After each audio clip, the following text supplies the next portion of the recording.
Welcome to Kenton's videos. Enjoy the video. You start by opening the image and immediately ensuring transparency is available.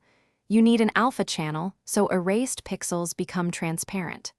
Once the file is open, right-click the layer and choose Add Alpha Channel. This prevents a checkerboard-less deletion. Make a duplicate layer now as a safety copy. This lets you revert if a selection goes wrong. These first steps set a reversible workspace, so you can focus on accurate selection without risking the original pixels. Next, choose a precise selection method. Use Foreground Select for automatic isolation or the Paths tool for manual control. Once you have a rough outline, refine it. Use Select Grow or Shrink by a few pixels and apply a small feather to soften edges. This reduces jagged halos.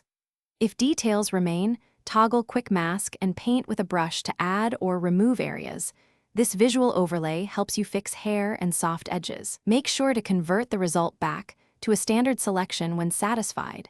To remove the background, invert the selection if needed and press Delete. The transparent checkerboard shows success. For non-destructive control, add a layer mask instead and paint black to hide background or white to restore. This keeps pixels intact.